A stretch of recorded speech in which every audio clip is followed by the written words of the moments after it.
En una pálida mañana florentina, una ornamentada tinta de bronce se derrumbó, y un hombre yacía muerto.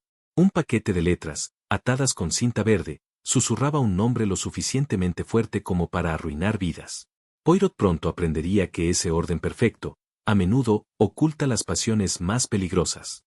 Fue a principios de octubre de 1928 que Poirot y yo salimos del tren en la estación de Santa María Novella, Florencia.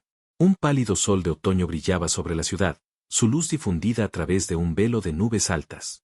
El aire llevaba el aroma mezclado de castañas tostadas, humo frío de las locomotoras, y el tenue perfume de las hojas secándose. Con tono nostálgico, fue mi primera visita a Florencia en varios años, y una vez más me sorprendió la improbable armonía de color y proporción en todo lo que uno veía. El cálido ocre de los edificios, el mármol fresco de las iglesias, los arcos serenos de los puentes a través del Arno. Nuestro viaje había sido impulsado por una carta escrita en una mano ordenada y decisiva de Lady Bianca Visconti, una mujer inglesa que se había casado con una de las familias más antiguas e ilustres de Florencia. Con respeto, conocí a Lady Bianca al pasar durante mis días del ejército, una mujer alta, elegante, con un cierto aire de desapego, como si estuviera observando perpetuamente el mundo, en lugar de vivir en él. Su matrimonio con el conde Alessandro Visconti, un hombre de grandes propiedades y un temperamento aún más vasto, había sido sujeto de muchos chismes de la sociedad en Londres, antes de que se establecieran en Italia. Su nota había sido breve. Mi querido Monsieur Poirot, necesito su consejo en un asunto muy delicado. Aquí hay susurros que podrían, si no se controlan, destruir vidas. Le ruego que venga a Florencia de inmediato, y que traiga consigo al caballero que es su amigo y cronista. El tiempo es esencial. Con tono intrigado, en mi opinión, la solicitud fue tentadoramente vaga. Presioné a Poirot para obtener detalles durante nuestro pasaje de Dover a Calais, y nuevamente, en el tren a través del campo italiano. Pero mi amigo simplemente giró su bigote y dijo: «Paciencia, Hastings. Un misterio es como un soufflé, si abres la puerta del horno demasiado pronto, ¡pof!, colapsa». Nos reunimos en la estación con un chofer en un abrigo gris largo y una gorra de visera, de pie junto a una reluciente lancia negra. Su expresión era tan impasible como las estatuas. Nuestro equipaje fue enviado a la parte trasera del automóvil, y en cuestión de minutos, nos deslizábamos por las calles de la ciudad, el río del tráfico separándose ante nosotros. Con voz reflexiva, Florencia en octubre es una ciudad entre temporadas. Los visitantes de verano se habían marchado, dejando las piazzas más tranquilas, los cafés poblados una vez más por locales. Las fachadas de los palazzi renacentistas brillaban a la luz suave, y aquí y allá, en un patio vislumbrado a través de una puerta abierta, se podían ver limoneros en macetas de terracota, y escuchar la salpicadura de una fuente. Poirot, observé, estaba inusualmente silencioso. Se sentó erguido, con las manos enguantadas cuidadosamente dobladas sobre la cabeza de su bastón, sus ojos saltando de un edificio a otro. Con leve orgullo, en cuanto a Hastings, murmuró mientras cruzábamos la Piazza della Signoria, es una ciudad precisa, ordenada. Las líneas, la simetría. Ah, Florencia y Hercule Poirot, nos entendemos. El Palazzo Visconti se alzaba en un barrio más tranquilo de la ciudad, un majestuoso edificio de cálida piedra color miel. Sus ventanas, colocadas en las gruesas paredes, estaban adornadas con dinteles de piedra tallada, y la gran puerta de entrada, reforzada con pernos de hierro, parecía diseñada para mantener a raya los siglos. Dentro, el aire estaba fresco y ligeramente perfumado con cera de abejas, y con el rastro persistente de lirios. Lady Bianca nos recibió en un salón cuyo techo al fresco representaba un bullicio de querubines y guirnaldas en colores desvaídos, pero aún encantadores. Estaba vestida con un sencillo vestido de seda gris paloma, perfectamente cortado. No llevaba joyas, salvo una estrecha pulsera de plata. Su cabello, oscuro y ondeado al estilo moderno, enmarcaba un rostro que se había vuelto más delgado desde la última vez que la vi. Sus ojos, aunque aún llamativos, parecían llevar el peso de noches de insomnio. Con voz cálida: «Estoy muy agradecida de que pueda venir, Monsieur Poirot». «Capitán Hastings», dijo, su voz baja y precisa. «Apenas sé cómo comenzar, pero, ha habido susurros. Y en Florencia, los susurros pueden ser peligrosos». Poirot inclinó la cabeza. Sereno, inquisitivo: «Habla, madame, de esos murmullos sociales que pueden herir la reputación, o de susurros a los que la policía podría prestar atención». Un ligero rubor se elevó en sus mejillas. «De ambos, me temo». Me incliné hacia adelante, perplejo. Con sorpresa, ¿Hay alguna cuestión de robo, quizás, o un malentendido? Ella interrumpió, su tono tranquilo pero resuelto. Ningún malentendido, capitán Hastings. Mi esposo está muerto. Hubo un corto silencio, roto solo por el leve tic-tac de un reloj de manto adornado. Con incredulidad, ¿muerto? Repetí torpemente. Ayer por la mañana, dijo ella. Fue encontrado en su estudio privado. La policía cree que fue asesinato. La mirada de Poirot se agudizó, aunque su voz permaneció suave como siempre. ¿Y los susurros, madame? Sus ojos parpadearon hacia las altas puertas dobles, como asegurándose de que estuvieran cerradas. Contención, dicen, que fui yo quien lo mató. Lady Bianca no se estremeció bajo la mirada de Poirot. Ya ve, mi esposo Alessandro y yo habíamos estado separados por algún tiempo. Era un hombre de pasiones intensas, y celos igualmente intensos. En los primeros años de nuestro matrimonio podía ser encantador, atento, pero en los 2 últimos, hubo disputas. Oh, nada que los sirvientes pudieran escuchar, nada que pudiera llamarse público, pero palabras amargas, de todos modos.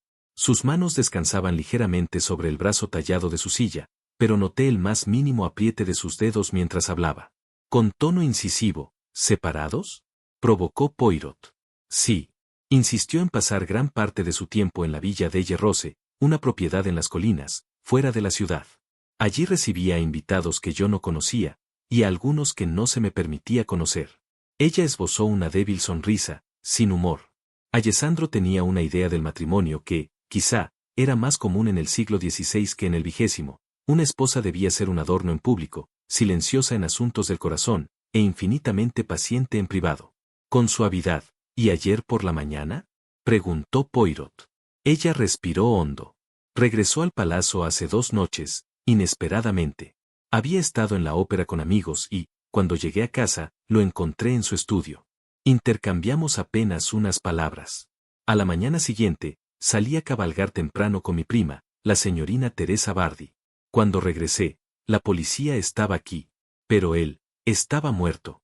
Con horror contenido, Dios mío. ¿Cómo? Al principio pensaron que era un ataque, dijo ella, hasta que vieron la sangre. Con sobresalto, ¿sangre? Ella asintió. Una herida en el costado de la cabeza.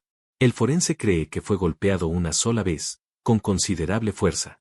Un tintero de bronce antiguo yacía en el suelo junto a él, con el borde oscurecido. La policía dice que debe de haber sido el arma. Poirot levantó un dedo con delicadeza. ¿Y el estudio, estaba en desorden? Bastante, cuando llegó la policía. La voz de Poirot seguía siendo cortés, pero con un filo oculto. Con un hombre basta, para que la lengua de toda la ciudad se mueva por una quincena. Entonces se levantó, como para terminar la entrevista, pero, su compostura vaciló por el instante más breve. Monsieur Poirot, yo no amaba a mi esposo, dijo Lady Bianca con un temblor en la voz, pero no deseaba su muerte. Se lo ruego.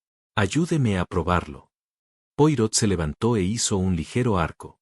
Madame, cuando el buen nombre de una dama está en cuestión, Poirot no puede ser indiferente. Tomaré este asunto en mis manos. Los hombros de Lady Bianca se relajaron lentamente.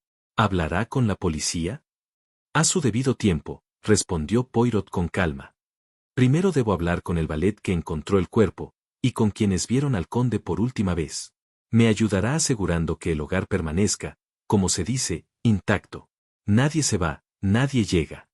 Lady Bianca asintió con un pequeño gesto, sus ojos oscuros se fijaron en él.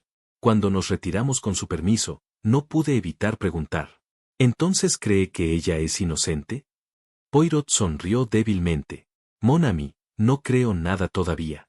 Pero lo sé, en Florencia cada piedra tiene una historia, y cada corazón un secreto. Descubriremos ambos, N.S.C. Paz. Afuera, la ciudad brillaba en la suave luz de otoño. En algún lugar, una campana de iglesia marcó la hora, y una bandada de palomas cruzó los tejados. Pero en mi mente solo vi la figura silenciosa del conde muerto, y la mancha oscura sobre la tinta renacentista. La propia Lady Bianca nos dirigió a lo largo de un corredor fresco y tenue, cuyas baldosas se habían suavizado por siglos de pasos. Los techos arqueados se alzaban sobre nosotros, decorados con frescos en suaves tonos de azul y oro. Pasamos una serie de salones, cada uno dispuesto con la sólida elegancia de una época pasada, madera de nogal tallada, cortinas de terciopelo, retratos al óleo en marcos dorados. El estudio es aquí, dijo Lady Bianca con un ademán. Pero antes de verlo, hay personas que debes conocer. La primera fue Teresa Bardi, prima de Lady Bianca. Una joven llamativa, de unos 20 años. Tenía el cabello negro brillante, peinado hacia atrás desde la frente, y la piel pálida y luminosa que tanto parecían favorecer los pintores italianos. Se levantó de un sillón bajo con una gracia lánguida. Sus ojos, grandes, oscuros y atentos, daban la impresión de sopesar el valor de lo que veía antes de ofrecer una sonrisa. «Has venido a ayudar, Bianca», dijo en un inglés ligeramente acentuado. «Eso es bueno. Ella necesitará amigos». Poirot inclinó la cabeza con cortesía. «¿Y usted, mademoiselle, estaba con Lady Bianca ayer por la mañana?» «Sí. Salimos juntas a la casina. Regresamos justo antes de las 10». La voz de Poirot era suave, cortés. «¿Y en este paseo, la conversación tocó al conde?» Teresa inclinó ligeramente la cabeza. «Hablamos de muchas cosas, caballos, el clima, el color de las hojas junto al río, pero no de Alessandro, no directamente. ¿Por qué habríamos de hacerlo? Fue una buena mañana. Pero sabía que estaba en la casa», insistió Poirot. «Por supuesto. Había regresado la noche anterior. Lo vi en el pasillo, me saludó cortésmente. Hubo una mínima vacilación antes de esas últimas palabras. Fui primero a mi habitación a cambiarme. Entonces escuché voces en el pasillo, y una conmoción. Su mirada se desvió hacia la ventana. Julia hablaba rápidamente con la señora Bellini. Bajé para ver qué ocurría. Fue entonces cuando supe que Alessandro estaba muerto. Su tono era uniforme, pero no podía apartar la sensación de que elegía cada palabra con cautela, como un duelista que mide cada estocada. Poirot preguntó con calma. ¿Le agradaba el conde? Tal vez hubo una pausa. Podía ser difícil, respondió ella con una leve sonrisa, pero nunca fue aburrido. Se daba cuenta de cosas que otros pasaban por alto. Es una cualidad rara. Miró a Poirot con intensidad, como si lo retara a interpretar el peso de sus palabras. Aún así, añadió, preferí mantener mi distancia. La voz de Poirot se suavizó. Y sin embargo, usted vive aquí, en su casa. Mi prima me invitó. Bianca es como una hermana para mí, y en Florencia, la familia protege a la familia. Fue una elección curiosa de palabras. A medida que avanzábamos, miré hacia atrás. Teresa nos observaba irnos, con una débil sonrisa ilegible en los labios. Luego nos presentaron a la señora Bellini, el ama de llaves. Una mujer robusta de unos 50 años, con aire firme y competente, del tipo que podría dirigir una casa de 50 sirvientes sin necesidad de alzar la voz. Vestía un austero vestido de lana oscura y un delantal blanco impecable. Su cabello, ya canoso, estaba recogido en un nudo severo. Se inclinó ante Poirot con un asentimiento educado, y apretó las manos delante de ella. «Fue Julio quien vino a mí», comenzó. «Yo estaba en la cocina, calentando la leche para el café. Parecía pálido, no asustado exactamente, pero sí como si hubiera corrido. Dijo que el conde no despertaba. Le contesté que quizá el padrón se había quedado dormido sobre sus papeles, como a veces ocurría después de un viaje. Pero Julio insistió, «No, señora, no es así». Entonces subí las escaleras de inmediato. Nos miró, como asegurándose de que siguiéramos cada palabra. El conde estaba sentado en su silla, junto al escritorio. Su cabeza ladeada sobre el hombro derecho. Al principio pensé que solo descansaba. Le hablé en voz baja, pues la familia aún dormía, pero no respondió. Me acerqué, y fue entonces cuando vi la marca aquí. Se llevó 2 dedos a la sien. Un parche oscuro, la piel rota. Poirot inclinó la cabeza. ¿No tocó el cuerpo? No. No era mi lugar. Le ordené a Julio que trajera al doctor, y fui a buscar al conde. Solo le dije que Alessandro no estaba bien. No es bueno dar un susto de golpe. ¿Y la habitación en sí? Todo en orden, dijo con firmeza. Al conde le gustaba así, los papeles apilados cuidadosamente, los bolígrafos en su soporte, la lámpara encendida. Recuerdo la luz porque las cortinas aún estaban corridas, aunque el sol ya estaba arriba. Hizo una pausa. Había un cajón, medio abierto. Lo vi cuando caminé a abrir las cortinas.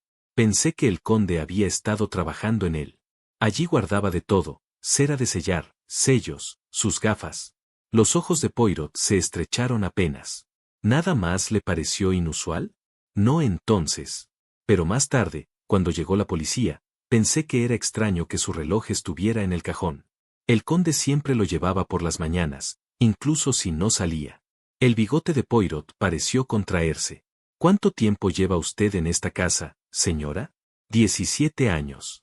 Mantengo el lino, la plata, las llaves. Sé cuando algo está como debería estar, y cuando no lo está. Alzó los hombros con resignación. Pero lo que ocurrió en esa habitación, eso debe decidirlo la policía. Yo me mantengo en mi trabajo. Así he conservado mi posición todos estos años. Julio, el ayuda de cámara, era un hombre delgado, de menos de 30 años, con el cabello peinado hacia atrás y un pequeño bigote, tan recto que parecía trazado con una regla. Sus ojos oscuros se movían de Poirot a mí, y de regreso, como calculando cuánto revelar. Fui yo quien llevó el desayuno, dijo en un inglés lento, deliberado. 8:30, como siempre. Café, panecillos, un poco de fruta. El conde estaba en el escritorio, escribiendo. Me pidió que dejara la bandeja en la mesa auxiliar. Parecía pensativo. La voz de Poirot se volvió ligera. ¿Y cuándo regresó? Traje el correo justo después de las 9. Llamé a la puerta, sin respuesta.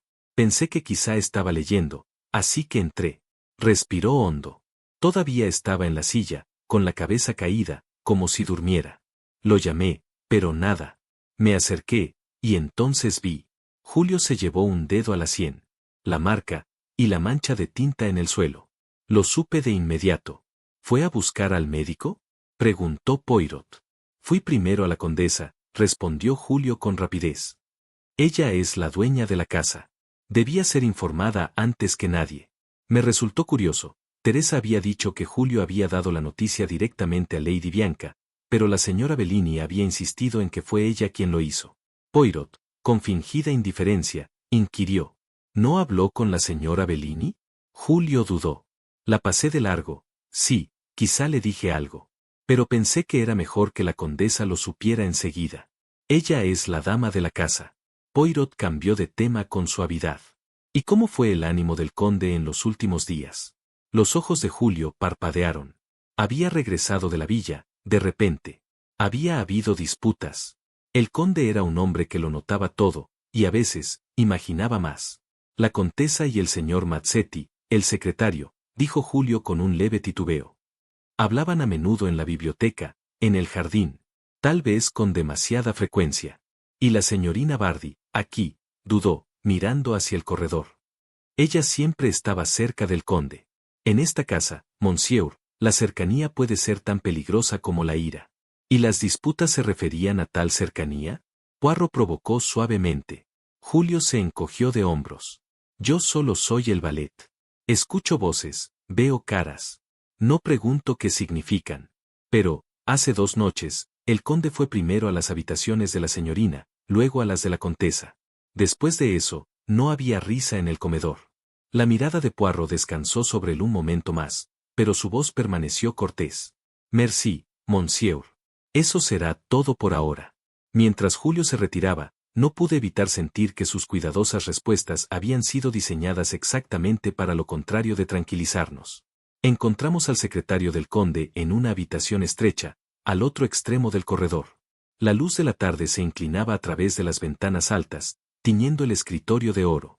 Los documentos se encontraban en pilas ordenadas junto a una balanza de latón. El arreglo era tan preciso como el hombre que se levantó para saludarnos. Carlo Mazzetti era alto y repuesto, su traje gris carbón, perfectamente planchado, su cabello oscuro, peinado hacia atrás desde una frente alta. Sus movimientos tenían una cierta economía deliberada, como si cada gesto hubiera sido medido antes de ejecutarse. Monsieur Poirot, capitán Hastings, dijo en un excelente inglés. Lady Bianca me dice que están haciendo consultas. Poirot inclinó su cabeza. Algunas, sí. Usted trabajó estrechamente con el conde durante casi 7 años. Gestioné sus cuentas, su correspondencia, y lo acompañé cuando se requerían negocios. Se podría decir que lo conocía bien. Aunque, hizo una breve pausa, dudo que alguien realmente lo haya hecho. ¿No estaba usted aquí cuando murió? No, regresaba de la oficina de correos. Hubo conmoción en el pasillo. Julio me dio la noticia. ¿Y cuándo fue la última vez que lo vio vivo? 2 noches antes, en la villa.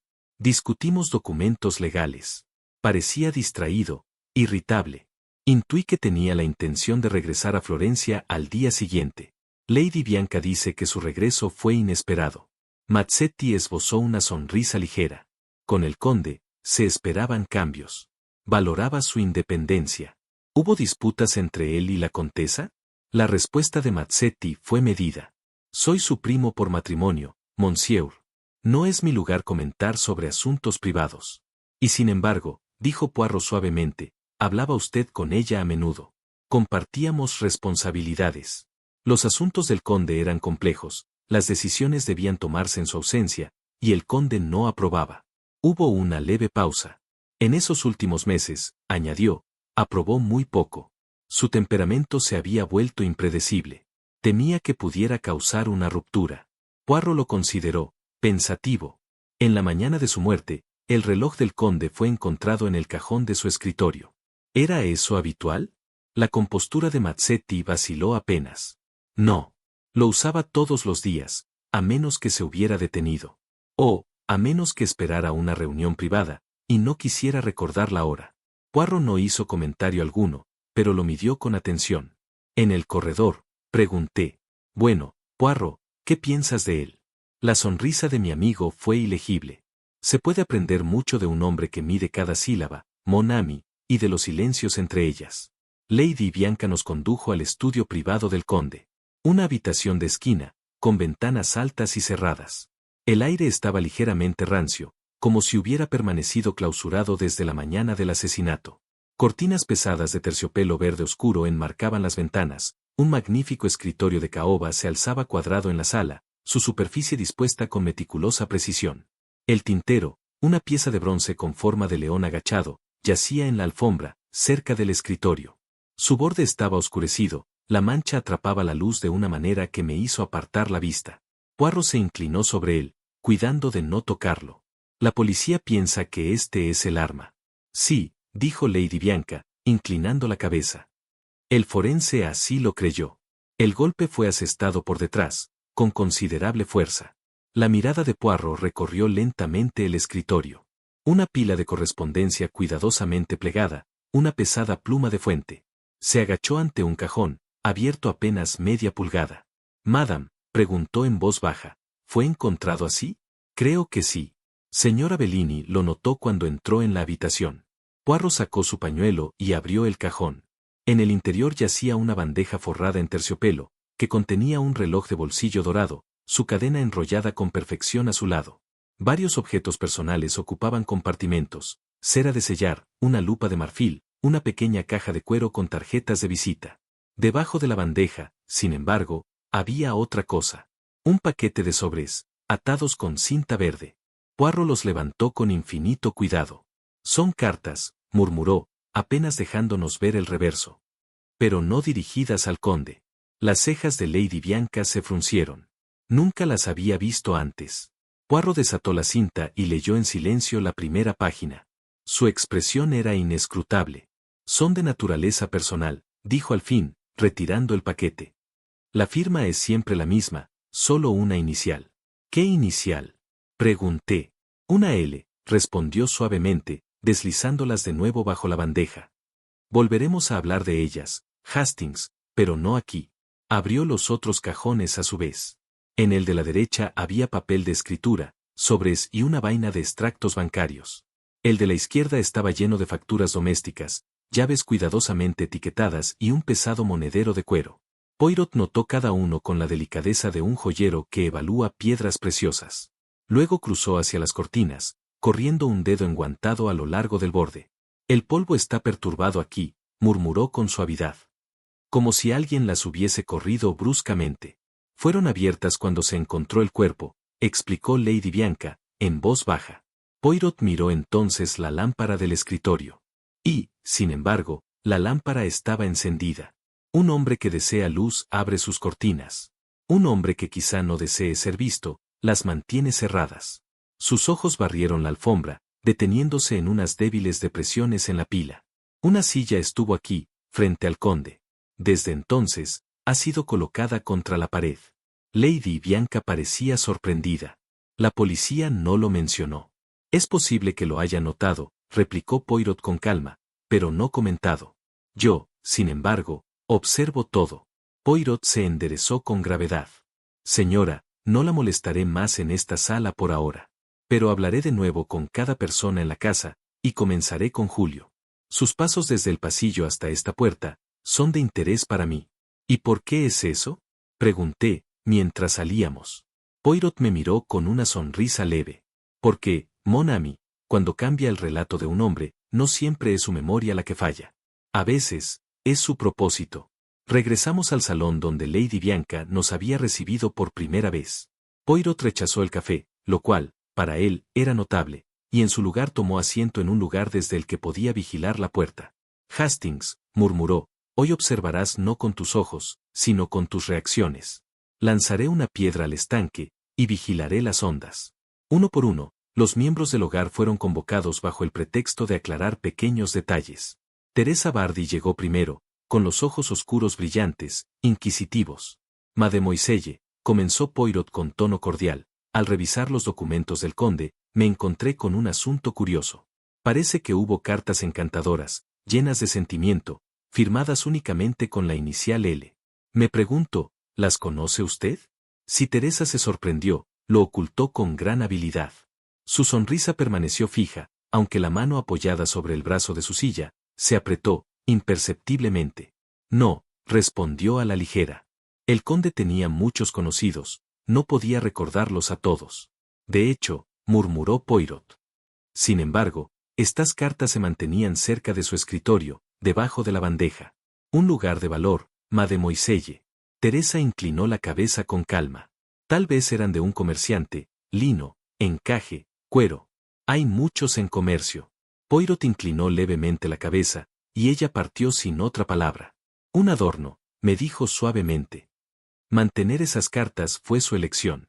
Hubo disputas, sí, pero no pregunté las razones. Se volvió hacia Julio con firmeza. Ya me lo ha dicho, que hace 2 noches el conde visitó las habitaciones de señorina Bardi. Luego, esta mañana, declaró usted que fue primero a la condesa con noticias de su muerte. Sin embargo, señora Bellini asegura que habló primero con ella. ¿Cuál es la verdad?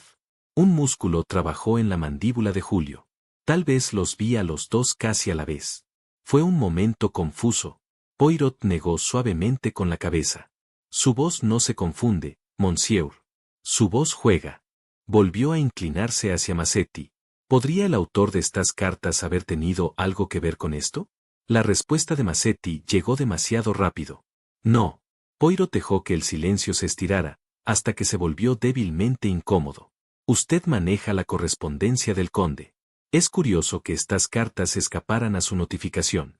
Debieron haber sido entregadas en privado, respondió Massetti. En tales casos, prefería que no pasaran por mis manos. Ah, separado. Sí, ya veo. Eso será todo, monsieur. Cuando quedamos a solas de nuevo, no pude contenerme. Poirot, ¿crees que esta L podría ser la clave de todo el asunto? Mi amigo sonrió, levantándose. Mi querido Hastings, en un caso de asesinato, la llave es a menudo una dama. Pero uno debe estar seguro de que existe, antes de intentar abrir la puerta. Cuando Massetti se hubo marchado, Poirot permaneció pensativo un instante, las yemas de sus dedos presionadas entre sí. Luego llamó a la criada y pidió que Lady Bianca se uniera a nosotros. Ella entró con su equilibrio habitual, aunque un leve cansancio oscurecía sus ojos. Ha interrogado a toda la casa, dijo con voz controlada, miradas más que palabras. Pero soy yo, la dueña de la casa, cuyos pensamientos valora más. Soltó una risa breve, casi irónica. Mis pensamientos, monsieur, no valen mucho. Me han dicho que mi esposo fue asesinado. Me han dicho que la policía me sospecha. No he dormido, apenas como, y se espera que reciba visitantes como si esto fuera simplemente una molestia social en plena temporada. Su voz se había agudizado, pero la contuvo enseguida. Perdóneme, estoy cansada. La mirada de Poirot se suavizó. Entonces elegiré mis preguntas con cuidado. ¿Qué desea saber? Hay un paquete de cartas en el escritorio de su esposo. Cartas firmadas solo con la inicial L. ¿Conoce usted su origen? Hubo una pausa, no larga, pero medida. No. Nunca las vi. ¿Ni siquiera una conjetura? No necesito conjeturas, monsieur. Las infidelidades de Aleandro rara vez se conducían en secreto. Si estas cartas son lo que usted insinúa, pertenecen al pasado. Y el pasado ya no me preocupa. Alzó la voz con súbita firmeza. Y si quiere sugerir que alguna mujer de su pasado lo asesinó, entonces, se lo ruego, encuéntrela. Porque cada día que no la encuentran, la sospecha caerá sobre mí. Se levantó entonces, las manos juntas frente a sí. Monsieur Poirot, no amé a Aleandro, pero no permitiré que su asesinato sea moldeado para encajar en los chismes de Florencia. Esa es la verdad. Poirot la observó con rostro pálido, frío, casi gélido. Su reacción, madame, es conspicua. ¿Cálculo? Exclamé con indignación. Vamos, Poirot. Él me miró con calma. Mi amigo, tienes la cara de un hombre que cree todo lo que escucha. Tal cara invita a confidencias. Y tal vez hoy seas más útil aquí, que en la oficina de correos de Florencia. La lluvia había traído un escalofrío. Me quedé en el patio interno, donde los naranjos brillaban y la fuente murmuraba suavemente. El pequeño hombre hace demasiadas preguntas, susurró Teresa, apareciendo con una sonrisa demasiado amplia. Lady Bianca salió entonces de la biblioteca. Respondí, dijo en voz apretada. Y Bianca espetó, su compostura agrietándose apenas un instante. Respiró hondo. Pero si Aleandro creía que eran reales, entonces, tal vez, explica por qué. Se detuvo abruptamente, mirando hacia el corredor. ¿Sabes lo que eso significaría para los dos?, dijo Massetti suavemente, su mirada fija en ella un momento más de lo necesario. Sí, lo sé. Se separaron sin más palabras, Bianca hacia el salón, Massetti de regreso a la biblioteca. Me quedé en mi escondite, con el murmullo de la fuente llenando el silencio. Había algo en su forma de hablar, no la intimidad de amantes, sino la precaución de quienes comparten un secreto peligroso. Cuando Poirot regresó por la tarde, le conté lo que había oído, las palabras de Teresa y Julio, y la reunión entre Bianca y Massetti. Escuchó sin interrumpirme, y luego juntó las yemas de los dedos. 3. Y Teresa. Ya ves, Hastings, tú permaneces aquí, y las verdades llegan a ti como abejas a la flor. Yo, en cambio, he obtenido información de 3 carteros distintos y de un empleado complaciente en la oficina central del telégrafo. Sonrió apenas, con el bigote temblando. Las cartas fueron enviadas desde Siena, Lucca y un pequeño pueblo cerca de Livorno. 3 lugares diferentes, pero todos accesibles para alguien que hoy, sin duda, se encuentra en Florencia.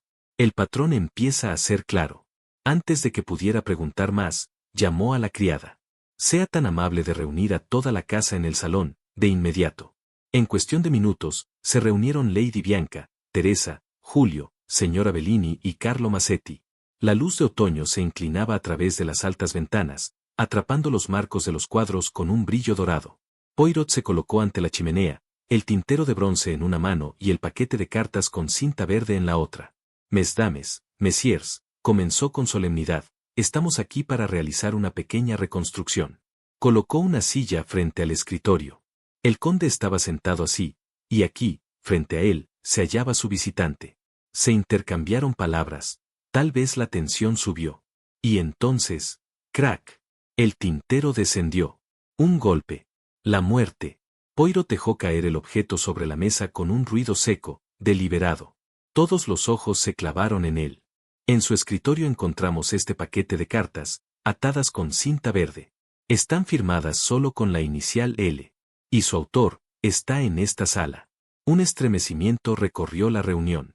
Los labios de Teresa se curvaron débilmente. Los ojos de Julio parpadearon. Massetti permaneció inmóvil. La expresión de Lady Bianca era ilegible. Poirot continuó, su voz calma pero firme. Volveremos a hablar de estas cartas en un momento. Pero primero, les pediré a cada uno que tome asiento en la silla donde estuvo el visitante, uno por uno.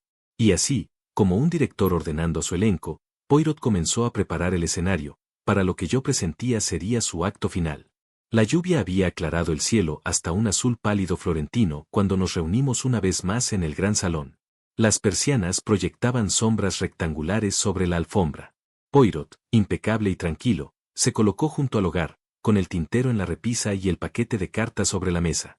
Mesdames, messieurs, dijo suavemente, tal como lo prometí, hablaremos uno por uno.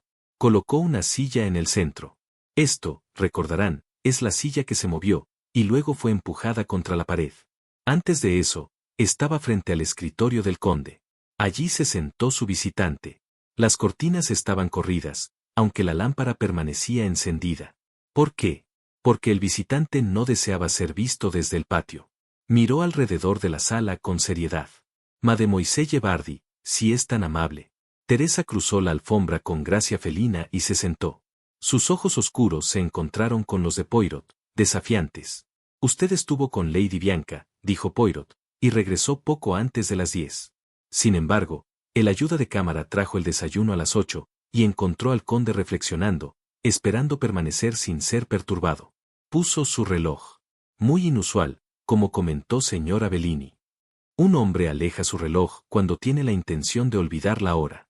Y alguien dibujó las cortinas antes de que el sol estuviera lleno. Ese alguien era el visitante esperado. Un ligero color se elevó en las mejillas de Teresa. No tienes pruebas de que vine aquí, dijo, con voz uniforme. Mademoiselle, dijo Poirot muy suavemente. Tocó la cinta verde. Lo noté cuando examiné el escritorio ayer. Confirmé, silenciosamente, con su criada, que mantienes tus cajas de sombreros y tus cajas de guantes atadas con esta misma cinta. La mano que escribió las cartas firmadas solo con L. Sus nombres bautismales, Mademoiselle, son Teresa Lucía Bardi. La cabeza de Lady Bianca se volvió bruscamente, sus ojos se clavaron en su prima. ¿Es esto cierto? Teresa sostuvo su mirada. Sí, respondió simplemente. Lo amaba. La voz de la contesa fue baja, pero dura como el vidrio. Bajo mi techo, en mi casa. Te has traído deshonra y vergüenza en mi nombre. Las manos de Teresa se apretaron en los brazos de la silla, pero no habló. Poirot inclinó la cabeza. Viniste esa mañana por la escalera lateral, a través de la habitación contigua, y te sentaste donde estás sentada ahora. Tenías tus cartas en el cajón. Se intercambiaron palabras, quizás hubo lágrimas. Pero cuando lo dejaste, él aún vivía. Hizo un gesto. Ella se levantó con la barbilla en alto y se hizo a un lado. Señora Bellini. La ama de llaves se sentó como una figura de juicio. Señora, dijo Poirot, notaste lo que otros pasaron por alto, el reloj en el cajón, las cortinas corridas. Mantienes las llaves y los hábitos de la casa en tu mente. Tú fuiste quien dijo a la policía la hora. Tú, quien viste el cajón central aún sin cerrar, y no tocaste el cuerpo. No perturbaste nada. Con esa disciplina mental organizas una casa. Julio abrió los labios. Quise evitar el escándalo para la dama, murmuró. Quisiste, corrigió Poirot, evitar el escándalo para una dama en especial. Sabías de las cartas. Una vez, al menos, tú mismo las enviaste por correo para ella, temprano en la mañana. Muy atrás en el tiempo. No estuviste, dices, aquí a las 9. Sin embargo, la Oficina Central de Telégrafos me asegura que un caballero que responde a tu descripción envió un cable a las 8:12, y fue visto caminando de regreso junto al río a esa hora. 10 minutos a pie del palacio. Uno llega a las 9, si tiene una razón. Los ojos de Massetti parpadearon, luego se estabilizaron. No tenía ninguna razón, dijo en voz baja. Por el contrario, murmuró Poirot. Tomó el tintero con un pañuelo, sosteniéndolo como un trofeo. Tu razón fue celos. Y amor. No amor por Lady Bianca, como murmuraban. Ese rumor es falso. Amabas a Teresa Bardi.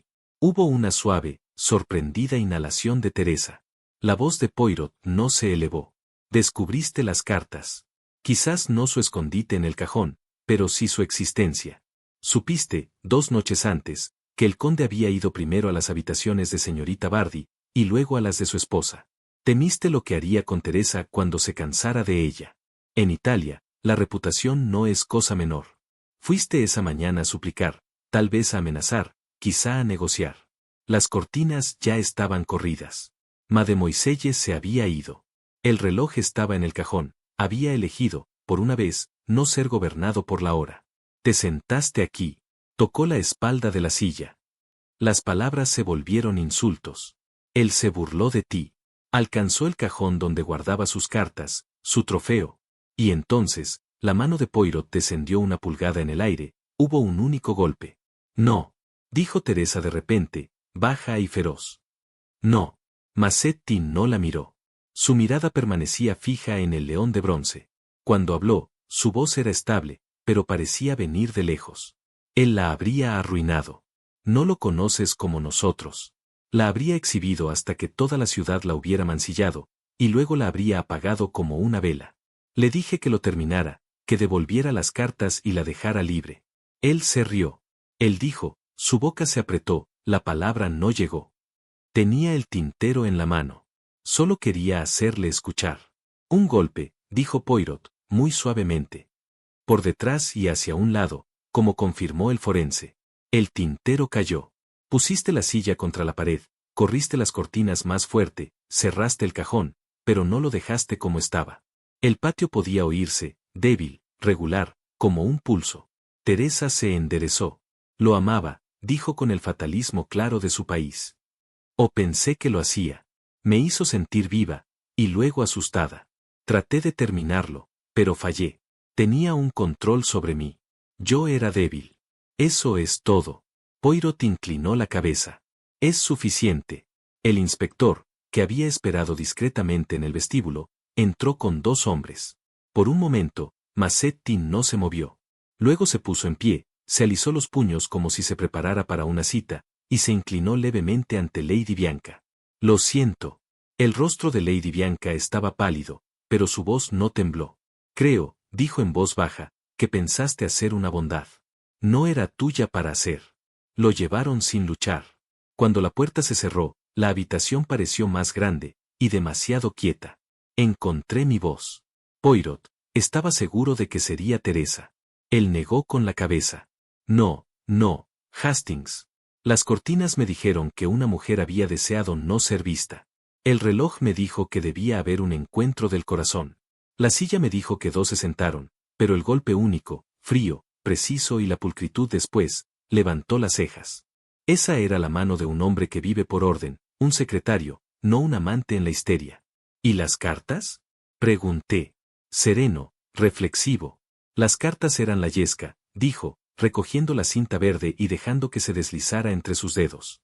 En Italia, un amor es una llama, muy brillante, muy breve. Pero los celos, es un frío que arde, y un día un hombre respira. Miró hacia las ventanas altas, donde la luz se había suavizado en un oro de la tarde. En Florencia, dijo Hercule, las líneas son perfectas, las proporciones exactas. En el corazón humano, nunca.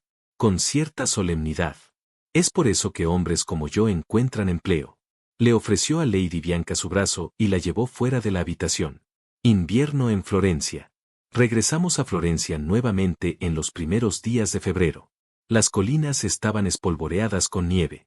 El Arno corría rápido y gris, y toda la ciudad parecía envuelta en una quietud cristalina. Poirot declaró que nos detendríamos solo durante unas horas breves, pero noté sus ojos siguiendo cada giro de las calles, como si las piedras mismas pudieran producir una última palabra sobre el asunto. En 3 meses, Florencia había tragado el escándalo con tanto cuidado como el Arno traga una hoja. El juicio de Massetti, en diciembre, había terminado en un veredicto de homicidio involuntario, 7 años de prisión, suavizados, sin duda, por influencia y por la simpatía hacia un hombre impulsado por la pasión. Los periódicos habían hecho lo que pudieron de él, y luego giraron su mirada hacia la temporada de carnaval. Teresa Bardi se había retirado a la villa de su familia, cerca de Siena. Se hablaba de un compromiso con un joven conde, empobrecido pero adorable, que parecía decidido a pasar por alto todo, excepto su belleza. Lady Bianca, por su parte, seguía siendo la dueña del Palazzo Visconti, aunque el séquito era más pequeño, las invitaciones menos frecuentes, y su porte, si es posible, más compuesto que nunca. De Julio, el ayuda de cámara, solo puedo decir que permaneció en silencio y dedicado, como si nada hubiera cambiado. Florencia tiene un talento para borrar lo que elige olvidar. Las calles son las mismas. Las cafeterías son las mismas. La luz de invierno cae en el mismo ángulo que cuando llegamos por primera vez. Y, sin embargo, no pude pasar las grandes puertas de madera del palacio sin recordar el eco de las voces en el patio, la cinta verde en la mano de Poirot, el león de bronce incrustado en la alfombra. Con voz melancólica. Una cosa es admirar la orden de las fachadas de mármol de la ciudad. Otra, muy distinta, es recordar que detrás de ellas los corazones laten tan caóticamente como en cualquier lugar. En Florencia, la belleza es perfecta, la proporción exacta, pero la pasión no le importa nada por la simetría. De los documentos privados de Hercule Poirot. Florencia, febrero de 1929. El asunto Visconti es una demostración instructiva de cómo los crímenes de pasión rara vez carecen de cálculo. Incluso el golpe propinado en un arrebato de celos, primero debe atravesar los corredores de la intención. Massetti mató por amor, ciertamente, pero fue un amor templado por la vanidad herida y por un deseo instintivo de simetría. El tintero de bronce cayó con toda la deliberación de una firma estampada en un contrato irrevocable. Teresa Bardi, Lucía, como se atrevía a firmar sus cartas, demostró el peligroso encanto de la juventud vestida de autodramatización. Ella cortejó al peligro con coquetería, y nunca admitió que había sido cautivada, hasta que las consecuencias se cerraron sobre ella. Tales mujeres se recuperan. La belleza y la novedad son monedas cuyo valor el mundo se resiste a devaluar. Lady Bianca emergió con su reputación intacta, su hogar reducido, pero su soberanía sobre el palacio incólume. Ella no volverá a hablar de su primo, pero usará su compostura como una joya heredada, exteriormente perfecta, ocultando cualquier defecto bajo el oro. En cuanto a Julio, ese custodio silencioso de las indiscreciones ajenas, su lealtad es del tipo que perdura sin recompensa. En su credo, el secreto de una dama es inviolable, incluso cuando la dama desearía librarse de él. Florencia sigue siendo la paradoja eterna, una ciudad cuyas fachadas son la encarnación misma de la armonía y la proporción, pero cuyos interiores ocultan cámaras de disturbios, ambiciones y locuras. Aquí, la belleza es delicadeza. Las pasiones debajo son tan intensas como en cualquier otro lugar del mundo. Por ahora, el equilibrio se restaura. Pero la simetría es la condición más frágil. Con un cierre grave y expectante. Y en Florencia, la pasión es paciente. Espera en las sombras, aguardando su hora para inclinar de nuevo la balanza. Y cuando lo haga, Hercule Poirot estará allí para restaurar el equilibrio.